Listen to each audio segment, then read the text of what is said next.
He said you'd come. Now let's hope you're not too late. We know each other. He's a friend from work. Long talks. Long talks. Talk just a little bit, just for the sake of it. Say what you think of it. Long talks. Long talks. Talk just a little bit, just for the sake of it. Say what you think of it. Long talks. Long talks. Talk just a little bit, just for the sake of it. Say what you think of it. Welcome to Jumanji. Hello. Welcome to episode number 63 of the Wulong Talks podcast. Hi, my name's Jason. I'm the host of the show, as you know. And I'm joined this evening once again by the returning Rustling Kid, aka Rich Kid. Rich Kid, say what's up, man. What's happening? And I'd like to add, I actually don't rustle anymore. So could I get a new nickname? Like a cooler one? What's wrong with the Rustling Kid, man? No, but I used to rustle and now I don't rustle. So I shouldn't be called the Rustling Kid anymore. It just yeah, makes that's sense true. to me. That's we should probably still keep it, keep it as like a little Easter egg for the OGs who've been listening to us from day one, innit? Yeah, well, I think you should just go F yourself. So Hey listeners, well, welcome back to Wulong Talks. If you're joining us for the first time, welcome. What we do here is we love to talk about movies, comic books, TV shows, and pop culture news, give our own unique spin and take on that. And we like to educate and entertain. And hopefully that's what we'll be doing today on today's podcast, because today we're talking about the biggie. We're talking about Avengers Endgame. We've finally got the new trailer released this week. I've watched it about 6 times. Rich, I'm sure you've watched it more than that. So we're going to break all of that down for the listeners and let them know what we thought of the trailer and give some thoughts on maybe potential theories for how things will play out and all of that kind of good stuff, basically. But first of all, Rich, it's been a little while since we've been together, man. For those of you who have been listening to us and have been following us whilst we've been on the little hiatus, thank you for being patient with us. As you may or may not know, if you follow us on social media, I've recently had a little boy enter my family, my wife gave birth to a little boy. And, he's been a real blessing and a bundle of joy. And fatherhood has hit me like a truck. So like, I'm still kind of adjusting to everything in relation to that. Hence the reason why we haven't really been around. But it's been a beautiful thing, man. It's been a beautiful thing, and it really has. And I it's something that for those of you that know me personally will know this has been a long journey for myself and my wife to get to this point that we're at now. So now we're here. We're kind of at the stage where it all feels a little bit surreal, and it doesn't quite feel as if this is really happening almost. But those of you who are parents who are listening, and Rich, I know you felt this way as well when Luca was born. It's you kind of, there's a little period where you're still sort of like, wow, this just, is this happening to me? Is this a movie? Is it a TV show? Is this a dream? Like what's going on here? So yeah, I'm still kind of adjusting to all of that, basically, listeners. But as I said, we're definitely going to still keep the Wulong Talks bandwagon going. As I said, the podcast might be a little bit sporadic in terms of release times and things like that. So, don't expect a rigid schedule of releases from us over the next couple of weeks, simply because, as I said, I'm just adjusting to daddy business, basically.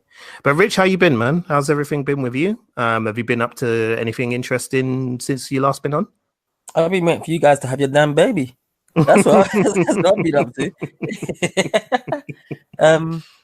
No, I've actually been kind of calm, to be honest. Like we mentioned before on a podcast, we wish this, Wulong Talks and Bebop Rewatch could be the main part of, or the main jobs of our lives, but unfortunately we've got other mundane jobs that we need to do to to pay the bills and stuff. So I recently got a promotion at work, so that's kind of been taking up my time. So the amount of geekery that I'd like to participate in has kind of been halved, if anything. I've still been reading the comics. Obviously, that's that's my addiction. That's my crack cocaine. And still watching TV and TV shows, should I say, really, and then a few films here and there. So I've watched Umbrella Academy on Netflix. Oh, nice. Yeah, so that was really, really good. And I just finished yesterday Love, was it Love, Death and Robots on Netflix? Oh yeah, I haven't started that yet. Yeah, that's a really, really good anthology. And I mean, try not to, when I start talking, I don't stop. But just, I'm sure we'll do a review on that show in itself. When you watch it, Jay, you'll understand the reason why. Oh, But definitely. some of these episodes of this anthology are like 7 minutes long, and I watched like a 7-minute story. Whether it's some form of Japanese animation or like, and I go, hey, this is 7 minutes long. How's it better than Justice League? Oh boy. Yeah. Well, it doesn't take much to be better than Justice League, does it? Let's be frank. But yeah, it's interesting that you brought that up, actually, because I'll just mention to you as well, listeners, we are we are planning on doing a DC special episode that will be coming up soon. We haven't forgotten about that. Obviously Aquaman has been and gone from the cinemas, and we have our thoughts on that we'll share with you. We have Shazam coming out next month as well, which I'm hoping to try and squeeze in a cinema visit to see that. So we should have a review for that. And we'll just do like a general kind of DC chat as well to catch up with the news there for DC movies and TV, because a lot has been happening in the last couple of weeks alone, really, with that. So yeah, there's definitely a lot of things we'll catch up on with that, because I know, Rich, you've been watching a bit of Doom Patrol as well. Oh, yeah. I need to finish that. Jesus. So there's definitely stuff that we need to talk about. So yep, for the DC fans, stick with us. We will get there, and we will talk about all of that, and obviously Captain Marvel as well. I mean, myself and Richard have unfortunately not been able to see the movie yet because of, as Rich said, because of the job and my situation. So we've not really had much opportunity, but we're hoping to check it out this week. So again, in the next week or so, we should have a non-spoilers review. Hopefully Richard will be able to get a non-spoilers review out for you guys. And then we'll do a more deeper discussion. We're actually going to be joined on that discussion. I don't know if I mentioned this to you, Rich, but we're going to have a guest, a fellow podcaster, M from the Verbal Diorama podcast, which I recommended on the last episode for you guys to listen to and check out. So she's going to join us as well to talk about Captain Marvel as well. So we'll have a big discussion about you that. have mentioned her before. Yeah, she's like a Captain. Well, she's like a handful of like Captain Marvel fans. Yes, Yeah, okay, all right. So she's going to join us soon. So that'll be fun. So we'll definitely get that done. But as said, we're here to talk about Avengers Endgame. So let's kick off with that. As said, we got the trailer this week. It broke all kinds of records. I think it got viewed 268 million times in 24 hours, which is almost double the amount of the previous biggest, which I think was It. So yeah, I mean, to say this movie is anticipated by people is an understatement. I guess the first thing we need to address, though, is obviously the fact that this isn't the first trailer, strictly speaking, in the sense that we did get a teaser trailer a little while ago, and then we got a Super Bowl trailer. And you might be thinking, well, why didn't we talk about that then? Well, I mean, from my point of view, I felt that we didn't really have a lot to talk about necessarily from those trailers. I felt there were good trailers, and they were good in the sense that they didn't give away a single thing, but it meant that there wasn't really much that we could talk about other than kind of how maybe we excited we were for the movies themselves. But when we do our trailer reviews, and as those of you who listen to us know that we like to do quite in-depth trailer reviews when we talk about trailers. The Russos just weren't giving us anything to work with. So really, we didn't feel a need to necessarily do like a podcast. But as I said, now we've got a full trailer here. We can do a full review of the trailer. So let's jump right into it. Rich, what was your kind of overall thoughts of the trailer? I mean, once the trailer finished playing, did you scream? Did you punch the air? Did you think, what's this all about? Or, were you kind of like even more amped? Like what was your initial reaction when you saw it? I was hyped. I'm not gonna lie, but in such a calm manner, as in like, I looked at the trailer and I just thought to myself, this is it. Like we know the name, we know what the title of the film is Endgame, but we know it's not the end. This is the big, the beginning of the end for the beginning, or for a new beginning. And it was just beautiful. I mean, the one thing I got from it is that the Avengers aren't playing. Like all roads lead to this. I'm not sure if that was in like one of the other trailers, or if that's a line from one of the Avengers films or anything. But it just shows you how far the whole franchise in itself has come. From when you see like young Robert Downey Jr., in the desert from Iron Man 1, Thor from with his dyed eyebrows in the first Thor. That's so weird. It's just odd, isn't it? It's just like I wonder why they decided to do that. That's just such an odd thing to do. But yeah.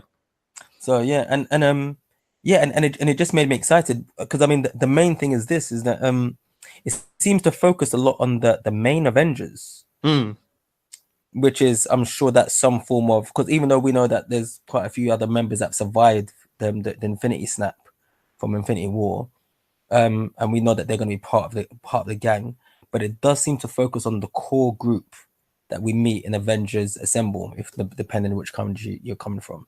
So I'm really interested to see how that's going to pan out. It just felt emotional. It felt like the end of like the end of a book. So I've always said this. I consider each phase to be like one massive chapter in a book, and then this book's going to end, boom, and that's going to be book one. And then after Avengers Endgame, chapter 1 for book 2 will start, and that will be called whatever it's going to be called. I don't know. So yeah, it's emotional, man. It definitely is emotional, and I can't wait to see it, to be honest. Yeah, no, same. I'm just like, when I finished kind of watching the trailer, I was like, I need to see that again. And I played it again. And then I watched it the second time and I was like, I need to see that again. And I played it again for a third time. But yeah, I mean, you're right. This story is very much the story, or certainly from the way the trailer is presenting it, this very much feels like the story of, the OG Avengers, if you want to call them that, the originals, the guys who made up the team in Avengers Assemble. And I suppose it's only right, because, that's where kind of the story started. One of the things I liked was, the kind of callbacks that you mentioned earlier on in, early in the trailer, we get the callbacks to Iron Man 1, and to Thor, and to Captain America, the First Avenger.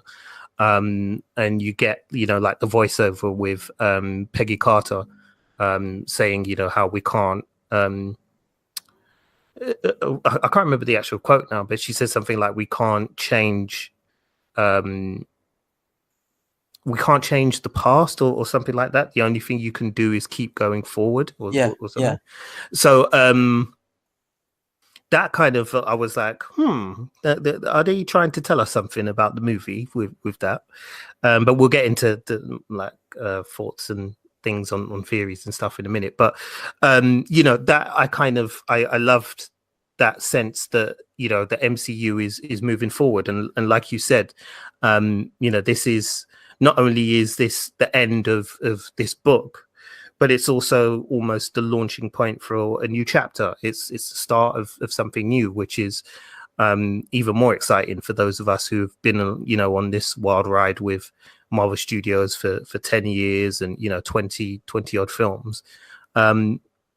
This is the point where I guess, yeah, we reached the Endgame, as the title says, you know, and that really kind of that really got to me. Yeah, that really got to me. Mhm.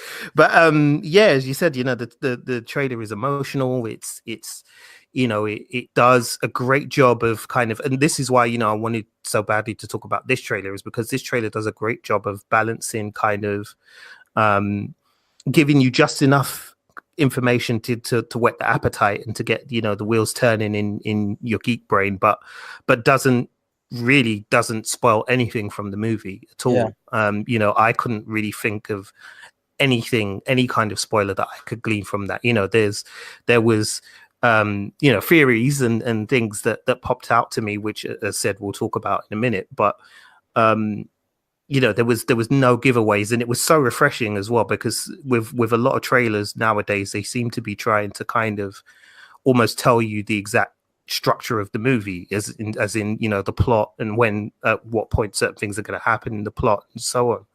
Whereas watching this, I got the impression that, you know, anything could happen at any time, and clearly it wasn't filmed in a chronological order or edited in a chronological order. You know, it's clear that they've decided to kind of mess around a bit with time and time and timing of the film, so as to avoid spoilers, I guess, but also to kind of keep the audience on their toes, and I love that. So yeah, you know, the trailer for me, as said, was terrific. Loved it, man.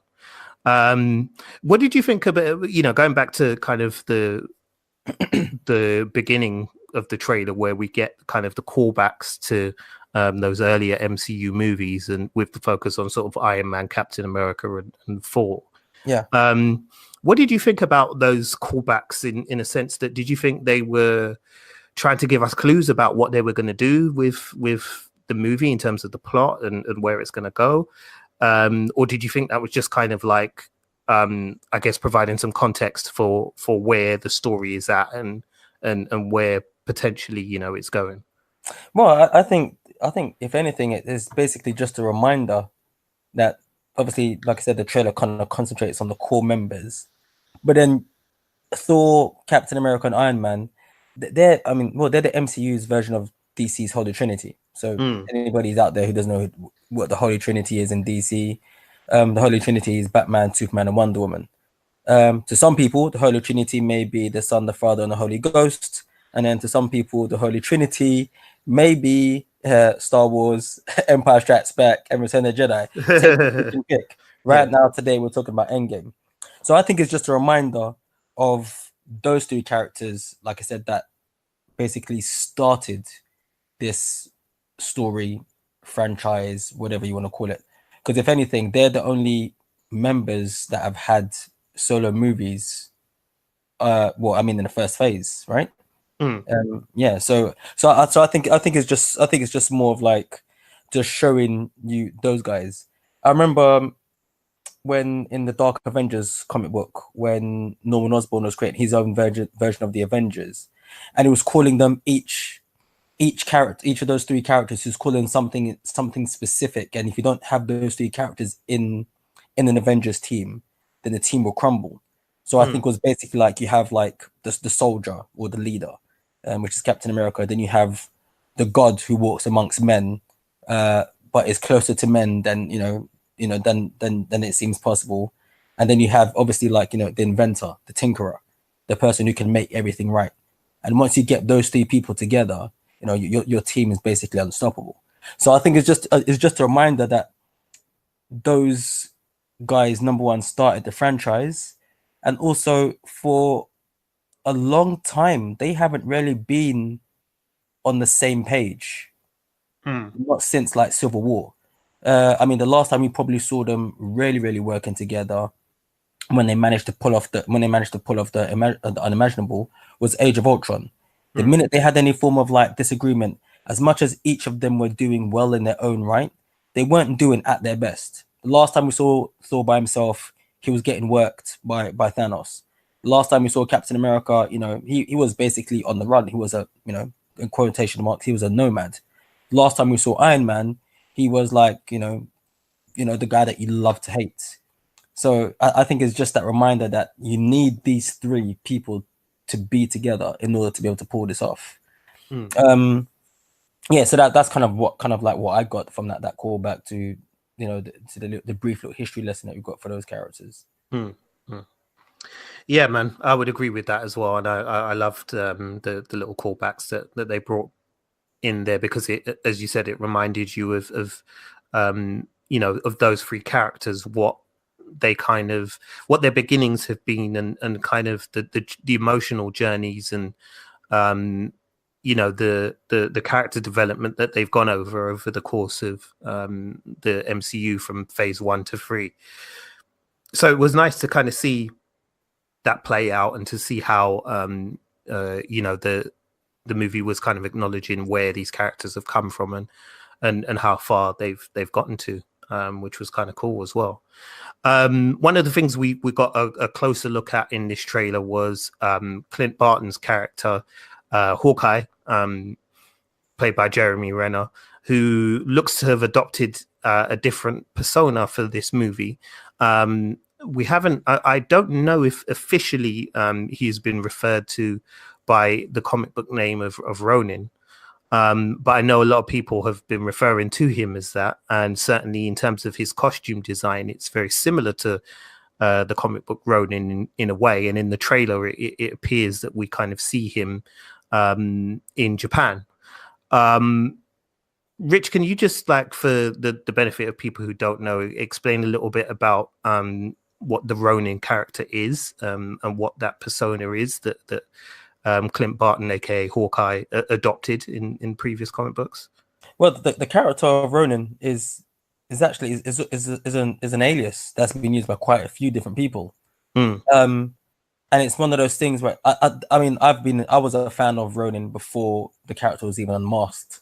I just loved the look of it, well, the look of the character, and the brashness of the character as well.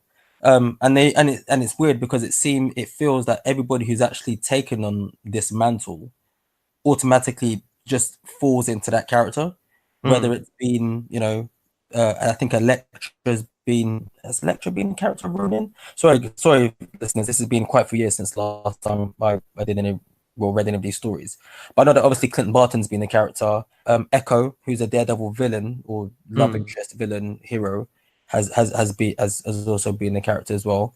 But it's more of, it's a way for a character to hide in plain sight while they're coming to terms with themselves, or they need to do something in particular which they can't do in their normal character. So that's the best way to describe Ronin. What you also could describe it as is that when the character was created, I think it was by Brian Michael Bendis, it was just like one of those characters where, because we didn't know who it was like for 6 months people were going like, oh my god, who's Ronin? Oh my god, who's Ronin? And it was making people buy comic books. But the payoff in the end, it worked out quite well. So the character of Ronin was Clint Barton when he was brought back to life after he was killed by the Scarlet Witch during the House of M event, which happened in Marvel Comics quite a few years back, in which the Scarlet Witch basically altered the whole of the Marvel universe. And when he came back, he almost had like he had a crisis in which he didn't know where he belonged in a world which at some point he had actually died, and he remembers dying and then coming back to life. So he had to go and do a bit of soul searching, and the best way to do that, he thought, was by nobody knowing who he was, but still doing what he does best. And he chose the character of Ronin, and Ronin is basically a masterless samurai. So he's neither here nor there, but he is everywhere, and he's just trying to do what he does, just to live. It's almost the same. It's the same equivalent as to when Captain America when Steve Rogers stopped being Captain America and he became Nomad. So Nomad is a man who is without a country but lives in any country he's in and survives. I really liked the character of Ronin. I mean, but I think Blade has been Ronin at some point throughout the character's history as well. But yeah, I mean, I hope they do make the character of Ronin in this film, just because I think that Hawkeye hasn't been given the chance to shine. Everybody in every character, I think, in every single MCU film has at some point had a chance to shine, And the closest we got to it was in Age of Ultron, you know, the bit where he gives the speech Yeah. to Scarlet Witch about being an Avenger, and somewhat in the Age of Ultron, I think especially like the second half, after everybody's been mind wiped or been brainwashed and they've done all the craziness, he does show a lot more character. But at the same time, we want to see him we want to see him throw down. We want to see him do some badness because, like he says in that scene when he's talking to the Scarlet Witch, you know, I'm on a floating city, fighting against robots, and I've got a bow and arrow. Yeah, we want to see why. We've seen a bit of it in Avengers Assemble. We've seen a bit of it in Age of Ultron. We've been teased with it in Civil War, but I really want to see him go down that path of like, okay, cool. This is the reason why Nick Fury has him on this team, or this is the reason why Nick Fury has used him in so many missions. This is the reason why he's able to go back to back with Black Widow and be respected. So I'm, those are my fingers crossed for that character in particular. Yeah, no doubt, man. And you mentioned Black Widow as well. I mean, and we get quite a few kind of snippets in the trailer of interactions between him and Black Widow. It looks like, if I had to guess, and I am guessing because I don't know this for sure, but it looks like maybe to me, Hawkeye's family perhaps have been affected by the decimation after Thanos snapped his fingers at the end of Infinity War, and perhaps something bad has happened, because they show you that clip of him sort of training his daughter, and then the very next shot is him taking on what we think is a Ronin persona and basically looking like he's ready to murder people. Yeah. So you get, a couple of scenes with him interacting with Black Widow, and I get the feeling that maybe in this movie, for Hawkeye to kind of be more of a pivotal character in this, they're going to kind of pair him up with Black Widow and have the two of them, whether it's they have a separate side mission or they're responsible for a specific part of the Avengers plan to undo what Thanos has done. You kind of get the feeling that those two are going to get to do their spy thing together, which I'm really looking forward to, like you, simply because, as said, Hawkeye is a character that we've kind of got glimpses of what he can do and kind of what he's about, but we've never really kind of dived that deeply into his psyche and and what kind of drives him and things like that. So this trailer definitely seems to show us that he's going to play a big part in this story. So I'm really, really looking forward to that as well, man. One of the things that kind of stood out to me as well, Rich, and I don't know if you got the sense of this, but it really seems to me as if they're quite heavily sort of hinting at the Avengers perhaps using time travel or some kind of dimensional travel to change things. I say that because of the fact that they used the Peggy Carter quote at the beginning where she says you can't go back, you have to keep going forward. And to me, it felt like there was a very deliberate reason for them including that phrase in the trailer, that it wasn't just something that they put in there. There was something they were trying to tell the audience, I think. And also, obviously, inevitably with these things, you get leaks coming out, and we've had thanks to some of the merchandising that came out a couple of months ago, we've learned that the Avengers will probably be doing some quantum realm travel. So from your kind of like geek perspective, and based on kind of like the comic books and what we learned about the quantum realm from Ant-Man and the Wasp, do you think that there's a basis for that? Do you think that people are on the right track when they say that time travel is going to feature in the story? Because the Russos really haven't said anything. They've stayed tight-lipped. They've not let anything drop about that. But do you think that there's a possibility that maybe that's what they're going to do? That they're going to go back in time, maybe, to try and somehow figure out a way to I don't know, maybe get the stones before Thanos does, or something like that? I don't know. It's weird because it's such an like I said, everybody is kind of latched onto this quantum realm thing, which which isn't a bad thing. Great minds think alike, but then at the same time, knowing how the Russos go about things, it almost does seem a bit too easy.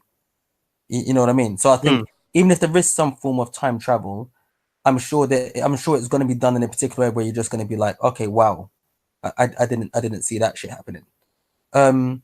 I mean, I've sat down and brainstormed a million and one times, even before this trailer came out, just about how they might be able to, to rectify things. I mean, at one point, I was even saying that I thought to myself that maybe it might not even be just about just simple time travel. Could it be a different set of Avengers? So some of the Avengers that we see in this trailer, are they the Avengers that we actually know? Could it be, they've already hinted at, the multiverse is multiverse from DC, but but like other, in Infinity War, when Doctor Strange does the whole, I looked in different realities using the time stone, and we lose all of them apart from one. So are these Avengers even our Avengers? I mean, it's weird. I don't know, but I think if it's just a simple, straight time travel story, I might be disappointed. Let me just say it. Well, I mean, it depends. It depends on how they do it. I mean, time travel is one of those things that's it's been explored like countless times in pop culture, in books, comic books, movies, TV shows. Every kind of sci-fi medium you can think of as at some point touched on time travel. It's I think it's one of those things that still kind of fascinates people. The idea of being able to leave one point in time and travel to another point in time and perhaps view things again from the past is something that I think intrigues people a lot. So it's something that I could imagine them incorporating that in some way. But I think you might also be onto something in terms of like the idea of alternate dimensions, as you said. Doctor Strange was a movie that introduced us to the idea that there's not just one dimension, there's countless dimensions. And as said, Ant-Man and the Wasp explained how time moves very differently within the quantum realm than it does within our reality and our understanding of reality. So with what those two films have done, clearly again those things weren't done by mistake or in just a throwaway kind of way. They're obviously hinting at something bigger, and perhaps maybe you've kind of hit the nail on the head that there's going to be a marriage of those two different ideas, that maybe there's some way they use the quantum realm to travel to not necessarily perhaps back in time, but maybe to a different reality where the Avengers also exist but have kind of gone down maybe some very different paths. And one of the ideas that becomes quite prevalent in time travel when you read a lot of time travel theory and things like that is the idea that when an individual time travels, they don't necessarily physically time travel, they almost metaphysically time travel, in a sense that you and I, Rich, if we were to time travel back to this time last year, when we arrive at this time last year, we still be us in terms of our consciousness, but we be inhabiting our bodies from a year ago, if that makes sense. So perhaps there's some kind of jiggery pokery that's going to be done with the movie in that regard, to maybe send some of the Avengers back to their older or to the younger bodies, to key events that happened within the MCU's history. And perhaps things are kind of done from there. Or, as you said, it's quite plausible that maybe they go and get a Tony Stark from an alternative timeline, who maybe has had a very different set of experiences, and as a result of that has some information that they can use. So they go and see a Tony Stark from a different time, or they go and see a Thor from a different time, or a Captain America from a different time, and so on and so forth. So that I find quite quite fascinating to me. Really, really fascinating. I'm sure listeners, you've probably heard lots of like the spoilers that have been going around. Well, we don't know that they're actually spoilers; they're potential spoilers. It's the usual kind of internet. Internet in the nose, I suppose, is the best way to put it. Who claim that they've worked on the film, they've seen a script, they did this, they did that, they did the other, and there's lots of theories flying around as to kind of what has happened, and each person claiming that their theory is legitimate. I would say to you in regards to that, treat them all with a pinch of salt. Sometimes some people do have some information that turns out to be correct, and sometimes it's completely wrong. Bear in mind, I remember when Civil War was coming out, I remember somebody, I think about 5 months before it was due to release, somebody posted on 4chan, good old 4chan, that paragon of of virtue and honesty. Somebody posted on 4chan what they said was, the spoiler plot for Civil War, and I think only about 30% of it turned out to be true, or turned out to be what was in the final film. Most of it read like a lot of fan fiction, to be honest. And then I also remember with Infinity War, there was somebody who posted a plot spoiler as well, and I think this was on Reddit. And I read it, and the story turned out completely differently to what that person posted. But then again, there was somebody else who posted spoilers 2 weeks before Infinity War came out, and that person had clearly seen the final film because everything they said was in that movie. So that was somebody who must have gone to, because I think with Infinity War there was a number of like kind of charity showings and things like that. So obviously that person had seen the finished film. But yeah, I would say to you, be careful with traversing the internet. Avoid anything that looks a bit dodgy. I mean, if you don't mind spoilers, then sure, by all means, read it. And as I said, take it with a pinch of salt, because it doesn't necessarily mean that the person who's posting it is on the right track. Sometimes people just like to make shit up because that's what they do. So, don't fall into those traps. But I mean, moving on from that, what characters are you kind of most looking forward to seeing really in the movie? And, is there anybody whose arc, I mean, particularly if you think of like the OG Avengers, the core five, is there anybody's kind of story arc that you're really looking forward to kind of seeing come to a conclusion here? Or all of them. I mean, Tony Stark and Captain America. I mean, like I said, while you were talking, I was actually just brainstorming and thinking about what they, the whole thing in regards to, let's say, to time travel.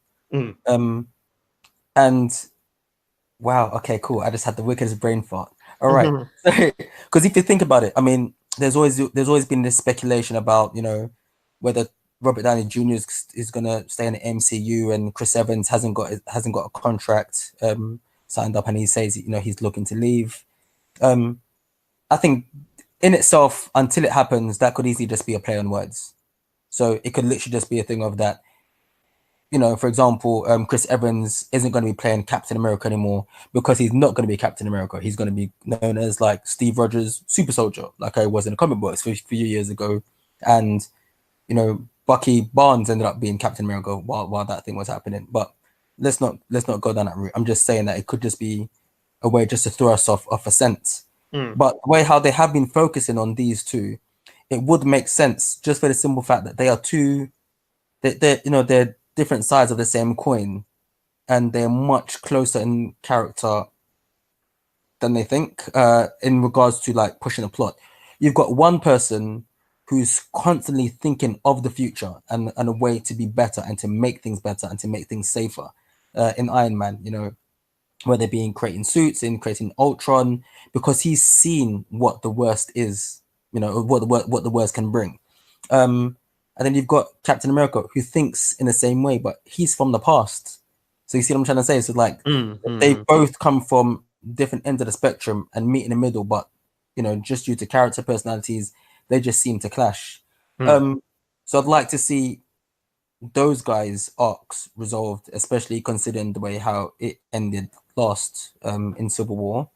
And to be honest, all of the OG Avengers, I'd like to Mm. see, like to see the end of the arcs. I'd like to find out what happened in Budapest Mm. with Hawkeye and Black Widow. Yeah, yeah, yeah. I'd like to see Thor finally become that king, or realize that maybe being a king isn't for him, and and just go about his business. I'd like to see the resolve between Banner and Hulk, and to see if this brings a completely different character, to the boards for for the next phase. What I really want to see, and this is me just thinking about different possibilities that may happen in the film. I want to see different Avengers come to the plate. I want to see people go to fight against Thanos, and it's just not one set of Avengers, is all different types of Avengers. And then when they all go to fight after one team, let's say one team's just been sparked, and and then Captain America, like we see in the trailer, he puts his arm in the shield, and his face is all covered in dirt, and then Thanos goes, you're the person that stood last to me when I first got this gauntlet on. What more do you hope to do now? Blah blah blah blah blah. And you just hear in the background, we're here to revenge, and you hear somebody giving a speech, or how do you think you're gonna do this? And then Tony Stark comes and goes, like the old man said, together, and it just pans out, and you've got different sets of Avengers from different timelines and alternate realities. Oh my god, I need a cigarette. Yeah, man. Yeah. That would. I think a lot of people would need a cigarette after that. To be honest, if that happens, a lot of people are gonna need a cigarette in the bar and a change of underwear. Yeah, literally. Because I keep on thinking to myself as well, the only person who hasn't been affected by the gem from the OGs is Tony Stark. Mm. He's had as much interaction as other people have. Maybe he's had about the same amount of interaction as Captain America has, but then yet he's the only person who hasn't fallen to the munitions of any of the gems. Mm.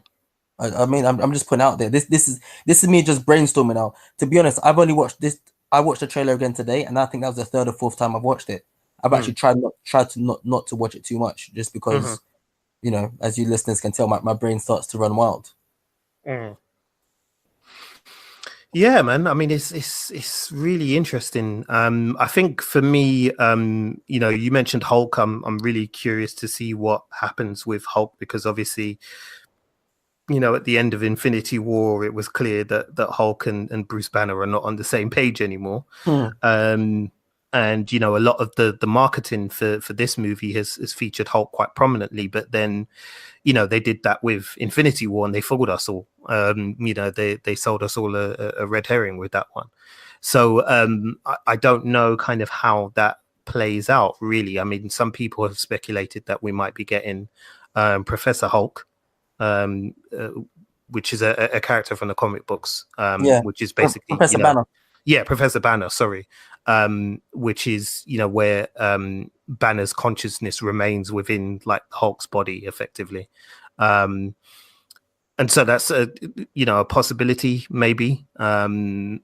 But yeah, we don't really know anything at all about what's coming for Hulk, and that I find quite interesting.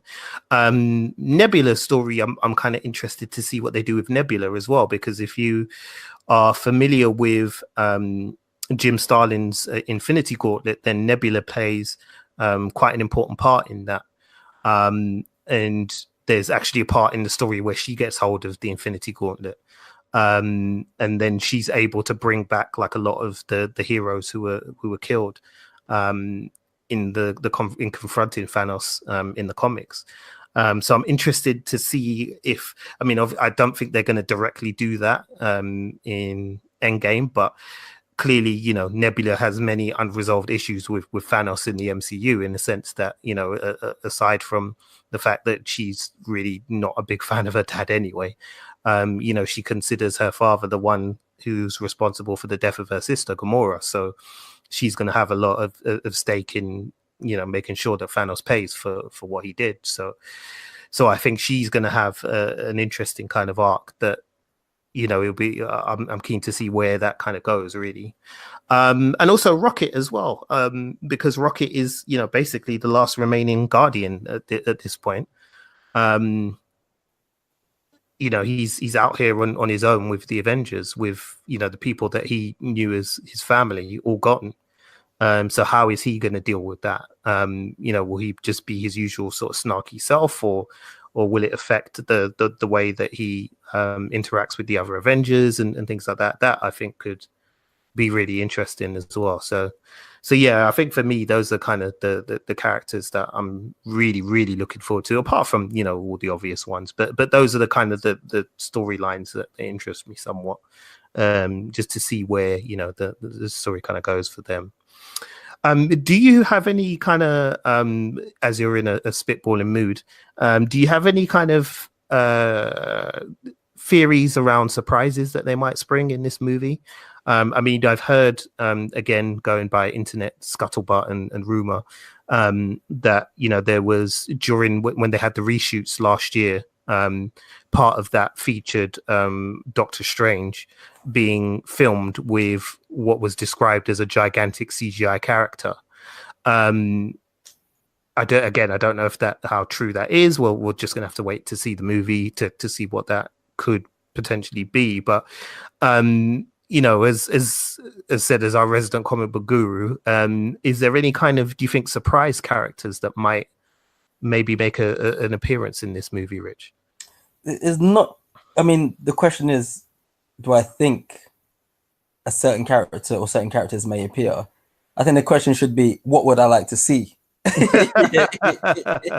All right. Well, let's do it in two parts then. Do what you think might happen, and then what you would like to happen. Okay. What I would like to happen, but maybe this is a bit too early. Although, I've seen crazier things happen. I would like to see the introduction of whatever Disney / Marvel have acquired in the past few years in their domination of buying back their own characters, and in turn just wrecking other houses and stuff like that. I mean, if we're going to be talking about opening up the MCU to alternate realities, which is, like I said, which they've been hinting at since since Doctor Strange. You know what? Use this as a time to bring in the Fantastic Four. I mean, hold on.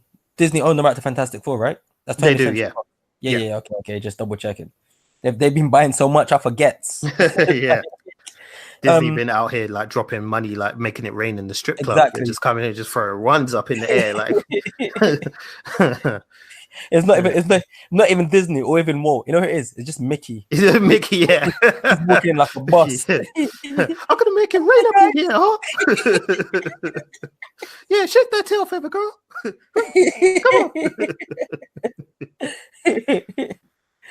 on.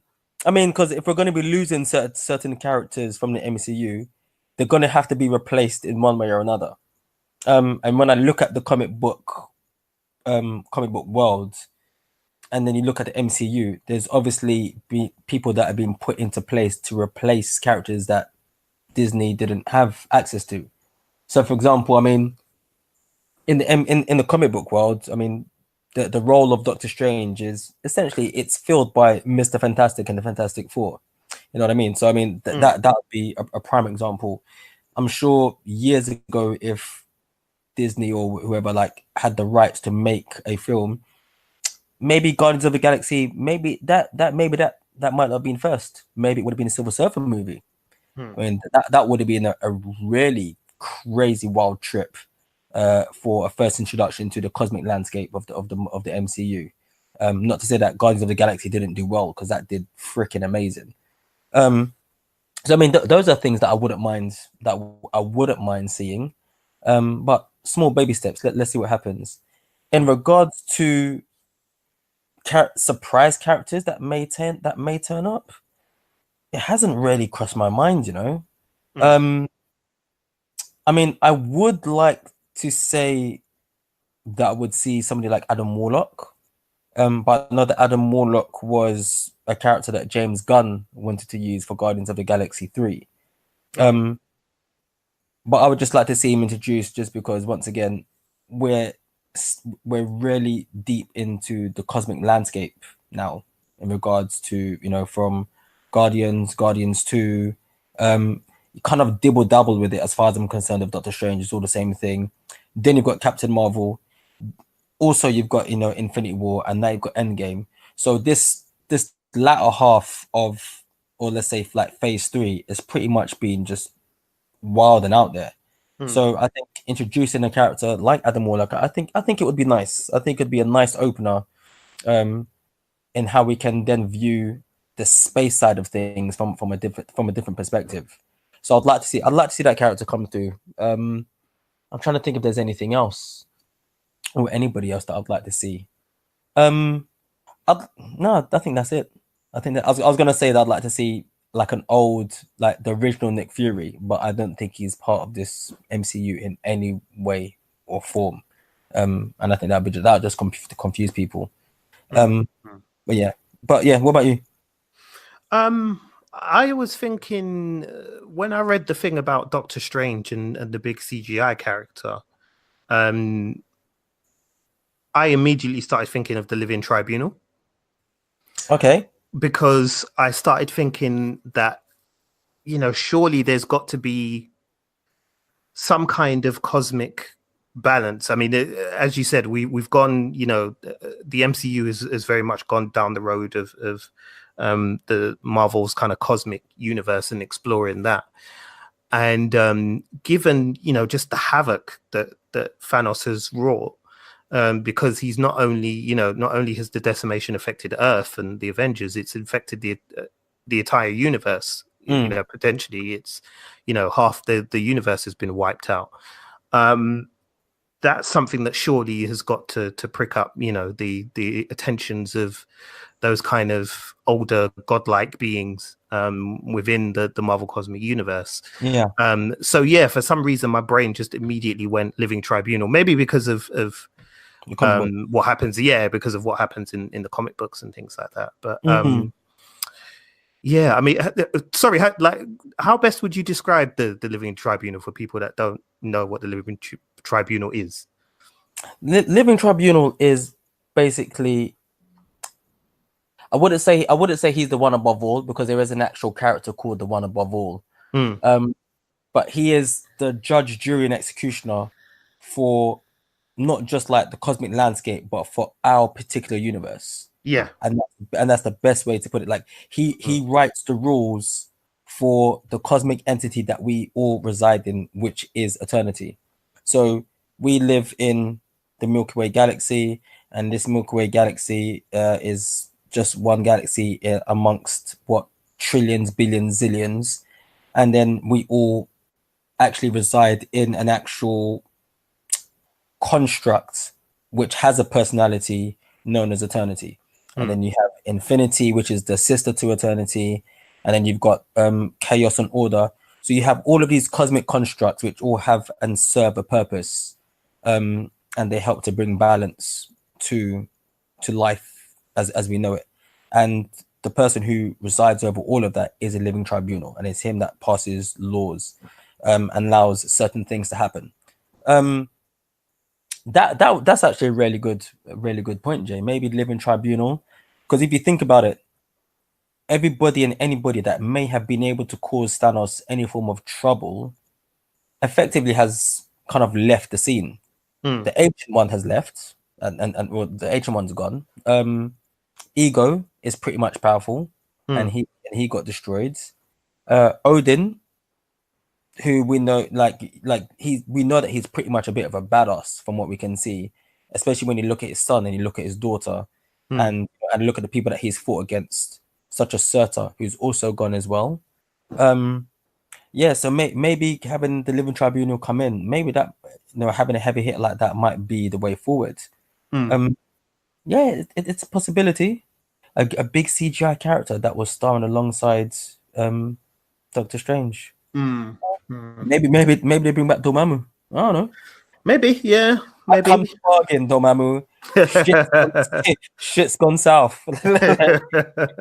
Yeah, I mean, maybe it's just Dormammu. I don't know. But Yeah, that's what I was thinking. Really, was maybe the Living Tribunal, something like that. That would be pretty cool. I think to see. Galactus. But I mean, apart from that, I think you kind of said it earlier. Really, just seeing like different groups of Avengers or characters that we may not have seen yet, or getting hints at things. Like, I'd love to get like some hints at maybe the future as well, because I get the feeling this is going to be an emotional roller coaster, this film, and it's going to leave people drained. So I'd like to get some kind of positive hints for the future of the MCU.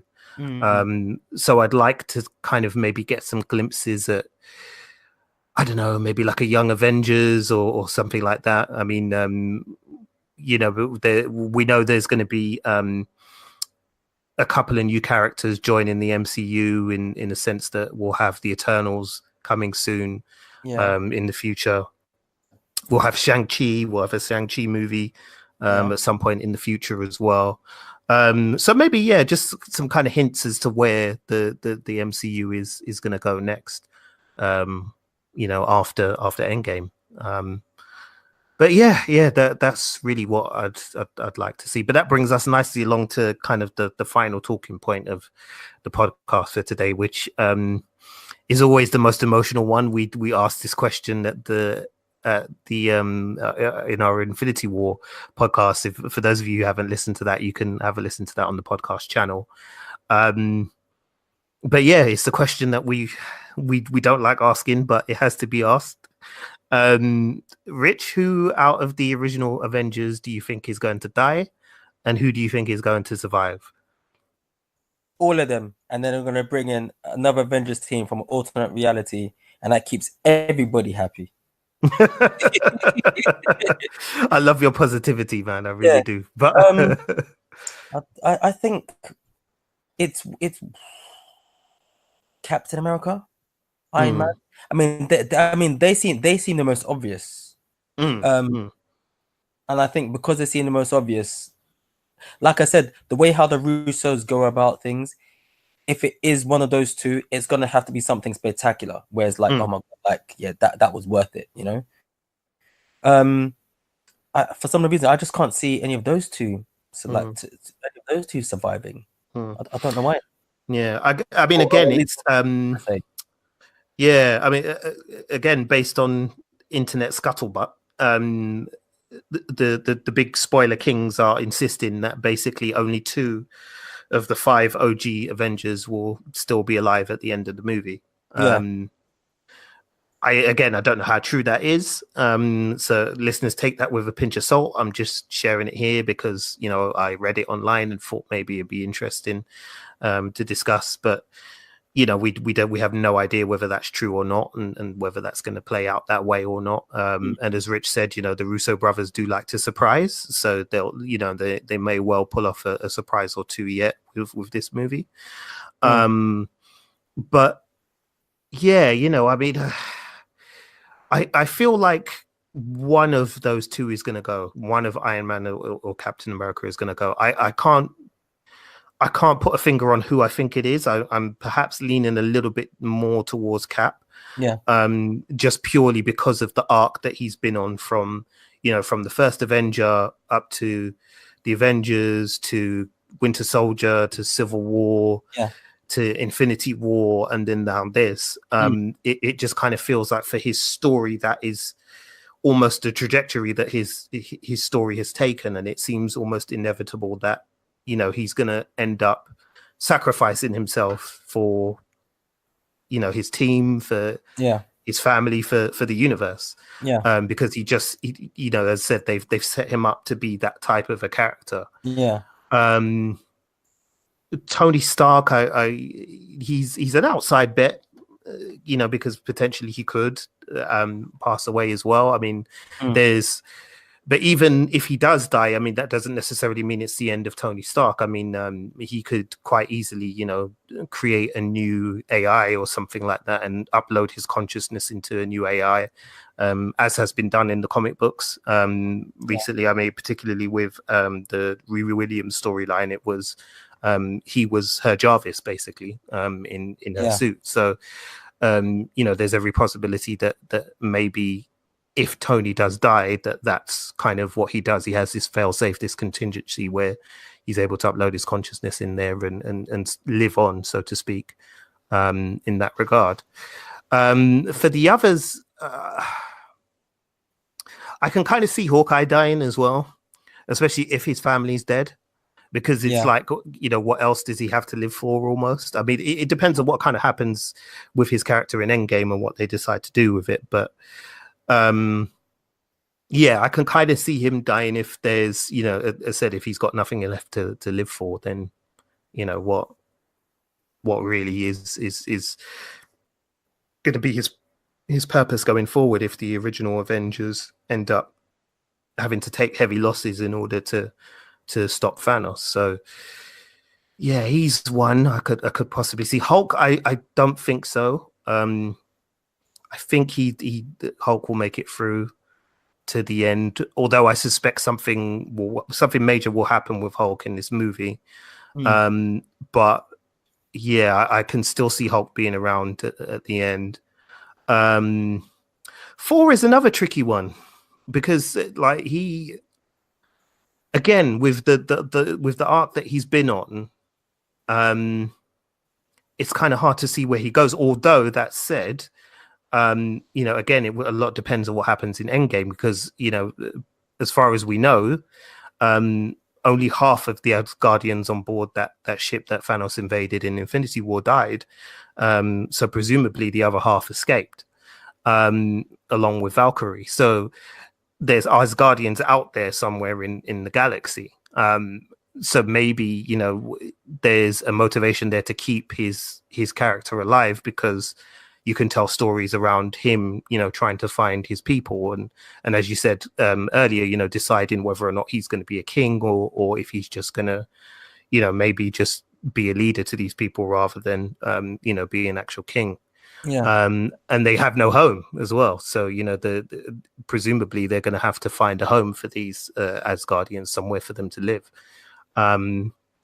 So yeah, so Thor, I'm not sure. Black Widow, I think no way. I think she'll survive. I just don't see any scenario where they kill her off, and there's nothing really to be gained by doing it unless they can come up with a really kind of clever way of pulling it off. I think she'll make it. So yeah, I think.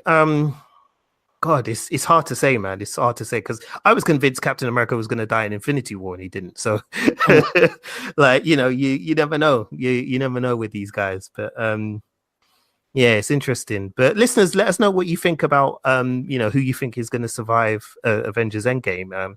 You can find out how to get in touch with us at the end of this episode. So just have a listen along towards the end, and then you'll find out how to get in touch. We'd love to have a chat with you about it. One more thing. Mm-hmm. Hey, see, quick question. You see when they released the trailer for Infinity War, and it shows them running in Wakanda, and you see Hulk in the back running with them, right? Yes, that first one, yeah. What was that in all of the trailers, or was it in just that one? No, it was just in that one. But then they used that to basically, and then, you know, then everyone thought that Hulk was going to be in Wakanda just from that little scene, yeah? Yes, yeah. Hey, and like I said, just had another bit of a brain fart. Because we know the Russos like to throw people off the scent. Imagine if that scene when it shows all of the Avengers in their kind of, you know, quote unquote spacesuits. Imagine that's just CGI that's been added in just for the trailer, just to throw people off. It might well be, you know. It might well be. It might well be that, because remember, in that shot has been reused previously. It was used in the Super Bowl trailer, and in the Super Bowl trailer, number one, it was a wide angle shot, so you didn't really get a close up on their faces. It was more just the silhouettes of them walking past. Yeah. But also, they didn't have spacesuits on in that. They had their uniforms on. And also you could see that Rocket Raccoon was in the lineup there. Yeah. Whereas in this one, in the final trailer, he's not there. So yeah, there's obviously something going on there because he's not there.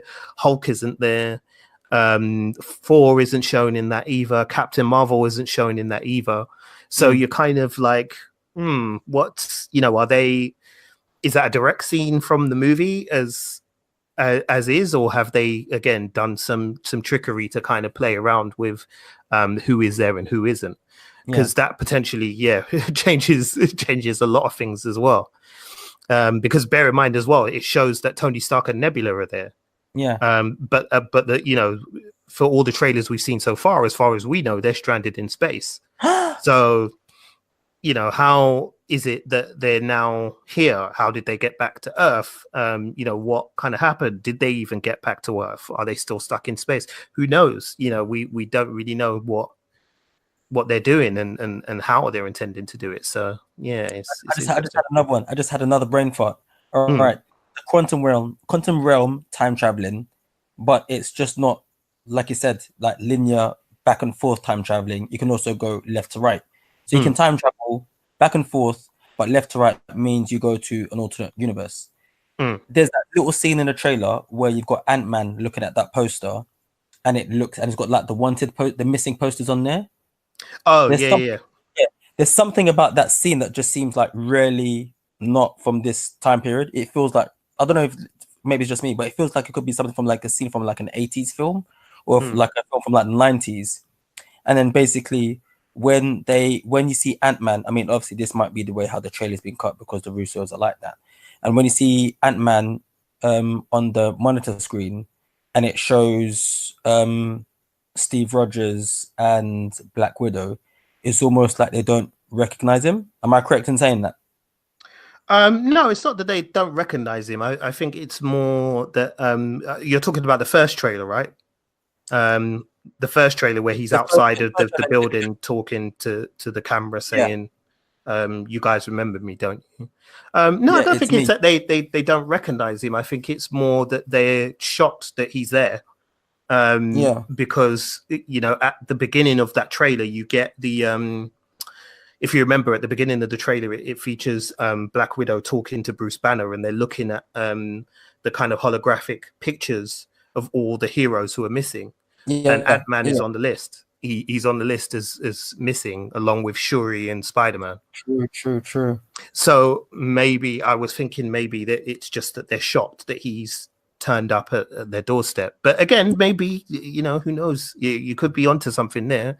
What I was thinking is that maybe like the snap has affected like I said, because it's affected time, not just like our universe, but timelines and alternate universes that run alongside us. That's why they were shocked to see him, and that's why they like the feel and the look of it looks a bit different. But you just shut that down on live air, so go get yourself.